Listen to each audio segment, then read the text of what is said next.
Jean-Pierre Amogo-Belinga, président directeur général du groupe L'Anecdote et avant tout père de Géraud, de Justine et de Sharon, a mis les petits plats dans les grands. En grand chef de famille, il n'y a pas eu de prix pour donner du plaisir à sa progéniture.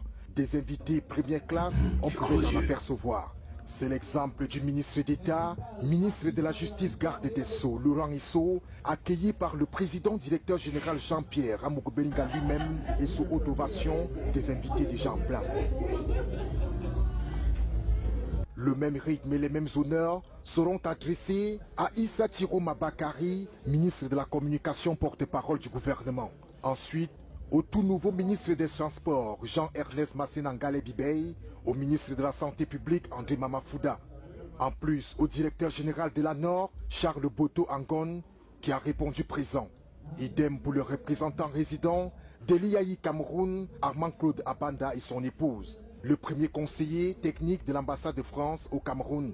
Sans oublier, petit pays, le turbo d'Afrique Rabarabi. Dans le deuxième carré, toujours des VIP. Des visages bien connus, tels le nouveau sénateur Albert Bida, nommé par le chef d'État Paul Biya, alors qu'il occupait encore les fonctions de conseiller technique au groupe L'Anecdote. Le groupe L'Anecdote lui-même, bien représenté par ses cadres et son cocktail de stars, que ce soit en télévision Vision 4, Radio Satellite FM et le journal L'Anecdote.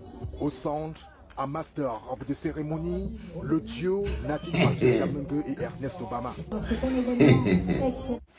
Bonjour les enfants. Pose-toi. C'est papa. Bienvenue dans notre troisième podcast de la journée les enfants. Bienvenue à la clinique. Non, monsieur le ministre garde des Sceaux. Non, monsieur Laurent Esso. Vous ne pouvez pas essayer de nous faire croire que ce monsieur Jean-Pierre Amogo-Belinga, il n'était pas votre ami. Que vous ne le connaissiez pas. Parce que vouloir diffuser dans l'espace public, il aurait menti aux gens qu'il vous connaissait. En fait, il ne vous connaissait pas. Vouloir faire croire aux gens, c'est la manière la plus minable qu'un haut commis de l'État comme vous, monsieur le ministre garde des Sceaux, pouvait utiliser pour votre honneur. Ces vidéos-là prouvent que vous ne pouvez pas dire aux gens que c'est lui, Jean-Pierre Amogo-Belinga, qui raconterait qu'il vous connaît, mais en fait, il ne vous connaît pas. Non, il vous connaît très bien. Vous, vous connaissez très bien. Vous ne vous connaissez pas seulement, vous êtes intime. Dans cette vidéo, monsieur le ministre garde des Sceaux, vous êtes à la première communion de ses enfants. Si vous n'êtes pas l'ami de quelqu'un, si vous n'êtes pas le complice, le partenaire, un proche de quelqu'un, pourquoi c'est qu'il vous inviterait à la première communion de ses enfants? C'est vrai, Amogo voulait aussi montrer aux gens qu'il est un homme de pouvoir. Parce que ça, c'est aussi la posture de tous les arrivistes qui deviennent riches. Et comme les ministres sont souvent un peu villageois, ils sont souvent un peu pauvres et tout, ils ne se sont pas rendus compte que Jean-Pierre Amogo-Belinga les mettait tous en scène. Quand là, en ce moment-là, Jean-Pierre Amogo-Belinga était en train de les manipuler, en train de les faire enregistrer ensemble, en train de se servir de leur image pour blanchir toute la noirceur de son âme, pour légitimer, parce que quand quelqu'un finit de voir ça, quand un bonhomme est ambassadeur en Centrafrique, en Guinée équatoriale, quelque part là-bas, un homme d'affaires qui est là, un petit gars qui cherche l'avancement, quand il finit de voir dans la même maison, vous avez Issa Tiroma Bakari, ministre de la Communication, porte-parole du gouvernement, Laurent Esso, ministre de la Justice, nouveau ministre Ngale Bibey, Mamafouda, ministre de la Santé, le président de la Nord, seulement pour la première communion des enfants.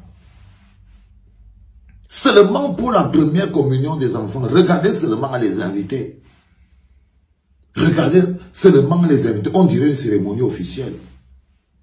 On dirait une cérémonie officielle.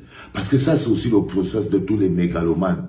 Les mégalomanes incultes qui n'ont pas beaucoup fréquenté et qui ont toujours soif de pouvoir, qui veulent montrer aux gens qu'ils sont des hommes de pouvoir. Là, Jean-Pierre Amogo-Belinga s'était servi de la première communion de son fils pour faire une démonstration de force. Pour démontrer à tous ces gens qui sont autour de lui là qu'il n'y a pas un niveau du gouvernement, qu'il est infiltré à un niveau profond du gouvernement, que ses amis ne sont que des ministres, qu'il a le bras long le jour comme la nuit, que ces gens-là viennent manger chez lui. Quand quelqu'un a fini de voir ça, comment il peut résister à l'abus de pouvoir de Jean-Pierre Mogo-Belinga? Et là, tout d'un coup, comme par hasard, le nom du ministre de la Justice, le garde des Sceaux, Laurent Esso, apparaît dans les témoignages, mesdames, mesdemoiselles, messieurs. Pour que vous compreniez pourquoi notre pays, c'est même l'âme de notre pays qui est en danger. Du coup, le garde des Sceaux, son nom apparaît dans le témoignage du principal accusé, acteur qui a avoué. Son nom apparaît comme étant la personne qui a donné la dernière parole, finissez le travail. Vous ne devez plus être le ministre de la Justice du Cameroun, monsieur Laurent Esso. Seulement parce que votre nom a été prononcé à cet endroit-là. Si vous restez ministre de la... Comment c'est possible? Alors, ils essayent de faire passer dans l'opinion publique, par la bouche de certaines personnes, parce qu'on vous a dit que ne voyez pas les gens qui parlent, il y a beaucoup de gens qui sont les bouches des autres. Vous avez entendu Bangla essayer de faire passer Jean-Pierre Mogo-Belinga comme étant un affabulateur, menteur, qui raconte aux gens qu'il connaît tel, mais il ne les connaît pas, il connaît tel, mais il ne les connaît pas, il connaît tel, mais... Il a même demandé que, est-ce que Jean-Pierre Mogo-Belinga connaît le garde des Sceaux, Laurent Esso. Parce qu'il est la bouche qui vient défendre ce type d'ineptie. Non, mon ami Lopez, bon voilà. Non, Jean-Pierre Mogo-Belinga connaît très bien Laurent Esso. Et Laurent Esso le connaît. Mais ça, c'est peu maudit. Ils sont amis. Ils sont complices. Le nombre de fois et la régularité avec laquelle les rapports dans lesquels ils se voient dans le cadre professionnel et dans le cadre privé démontrent qu'ils sont plus que des concitoyens. D'où on ne peut pas dire, on ne peut pas être surpris de voir son nom apparaître là. On est plutôt surpris que comment il a pu être mêlé à ça. Parce que le rapport entre lui, le garde des Sceaux et Jean-Pierre Mogo-Belinga est établi qu'il ne s'agit même pas d'un rapport lointain. Il ne s'agit même pas seulement d'un rapport lointain, il s'agit d'un rapport très proche, très close. Et votre nom a été prononcé, monsieur le garde des Sceaux, pour l'honneur, la dignité et la grandeur. Le peuple camerounais exige votre démission. Les enfants, si vous êtes d'accord avec moi, un like et un partage direct. Moi, je ne fonctionne qu'à la pression. Je vous dis, monsieur Laurent Esso, le garde des Sceaux, le peuple camerounais ne veut pas garder à sa tête un ministre de la Justice qui est trempé dans une histoire d'assassinat. C'est le peuple qui ne veut pas de ça. Parce que ce n'est pas bon pour un pays. Ce n'est pas honorable. Le peuple ne veut même pas avoir à la tête du ministère de la Justice un ministre de la Justice qui est en ce moment soupçonné dans une affaire d'assassinat. Ce n'est pas la volonté du peuple n'est pas de vous garder là. Ne vous accrochez pas. Ne vous accrochez pas, monsieur le garde des Sceaux. Ne vous accrochez pas. Démissionnez, mettez-vous à la disposition de la justice. Pourquoi vous vous accrochez? Pourquoi vous restez là? Ne sentez-vous pas vous-même, quand vous êtes dans votre maison, comment le peuple dit démissionner? Si on est vraiment en démocratie, est-ce que vous ne sentez pas comment le peuple demande votre démission minimalement pour clarifier votre niveau de degré d'implication ou non dans cette affaire? Ou non dans cette affaire? Vous voulez répondre par l'arrogance du silence? Alors que vous vous êtes fait manipuler comme un enfant par Jean-Pierre Mogo-Belinga et vous voulez faire l'arrogance avec le peuple? Hein, monsieur le garde des Sceaux? Vous vous êtes fait ridiculiser par Jean-Pierre Mogo-Belinga. Ça veut dire que là, par exemple, il vous a fait venir dans sa maison, dans le cadre de la première communion de ses enfants. Il vous a filmé et il vous a mis dans le journal de 20 heures comme des marionnettes. Comme des marionnettes. Il a voulu démontrer aux gens qu'il est un homme de réseau, un homme de puissance et que tous les ministres viennent chez lui. Vous ne vous en êtes même pas rendu compte. Vous avez prêté, peut-être même que vous avez seulement prêté, vous êtes prêté à son jeu. Parce qu'il y a des gens qui sont venus là parce qu'ils ont été payés. Il y a des gens qui sont venus là parce que, bon, ils pensaient que, comme Moukou a beaucoup l'argent, un gars comme Chiroma, juste qu'il était dans une logique, bon, il s'est dit que peut-être il peut appeler à Moukou, donne-moi un peu 5, 10, 20 millions, là. Il lui dit non, je vais appeler le ministre des Finances et il va te donner l'argent. Donc, il ne peut pas manquer l'anniversaire. Il ne peut pas manquer il ne peut pas manquer le mangement. Vous voilà, vous êtes assis au mangement chez Jean-Pierre Moukou-Bellinga. Et vous osez vouloir faire croire au peuple que vous ne les connaissez pas, que vous ne le connaissez pas. Non. Les grands hommes assument. Quand ils arrivent au bout d'une piste, les grands hommes assument. Monsieur le garde des Sceaux, assumez votre responsabilité.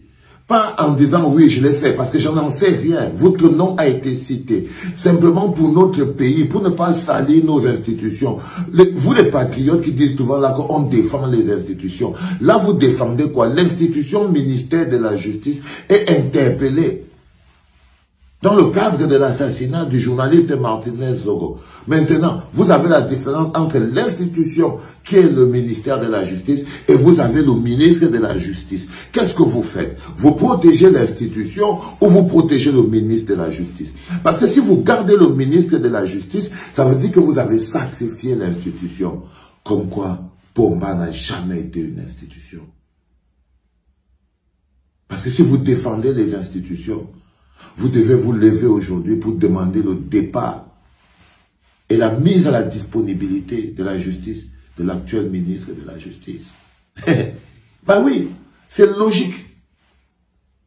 Les gars, c'est logique. Monsieur le garde des Sceaux, c'est logique. C'est la plus simple des logiques. Il n'y a pas plus simple comme logique. Il n'y a pas plus simple comme logique. Votre nom a été cité. Votre honneur a été sali. Votre grandeur a été rabaissée. Vous avez perdu votre honorabilité. Vous-même, vous le sentez que vous n'avez plus de votre honorabilité, votre grandeur. Vous ne savez plus. Vous n'êtes plus. On a découvert devant tout le monde que vous n'êtes pas un gentleman.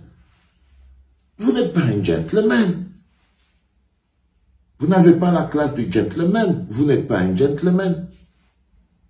Et pour ça, pour protéger l'institution, ministère de la Justice, vous devez vous mettre à la disposition de la justice après avoir démissionné. C'est un acte honorable, c'est la plus bonne chose que vous pouvez faire pour le Cameroun.